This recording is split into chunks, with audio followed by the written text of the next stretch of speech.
ডোটা বেঁধে রাখবো। তো এইভাবে একটু উপর দিয়ে তেল ছড়িয়ে দিয়ে তো এভাবে আমরা 8 ঘন্টা মতো ঢাকা দিয়ে রেখে দেবো এটা। তো এটা ভালোভাবে রেখে দিলাম 8 ঘন্টার মতো। তো তো চলো এবার কচুরির পুর বানানোর জন্য কি কি লাগে, কিভাবে হয় সেটাই দেখাচ্ছি তোমাদেরকে।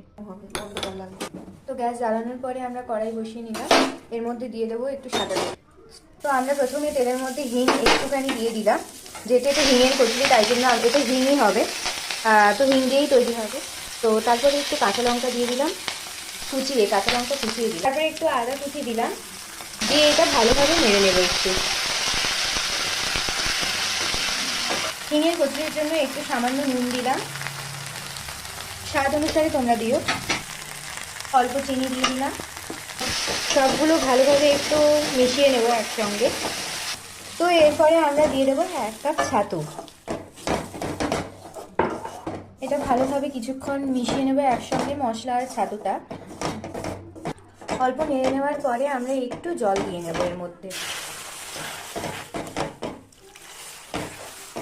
ভালোভাবে জল দিয়ে এটাকে মিশিয়ে নেব। এবার এভাবে পুরটা গ্যাস থেকে নামানোর পর এভাবে একটু হাত দিয়ে মেখে নিতে হবে।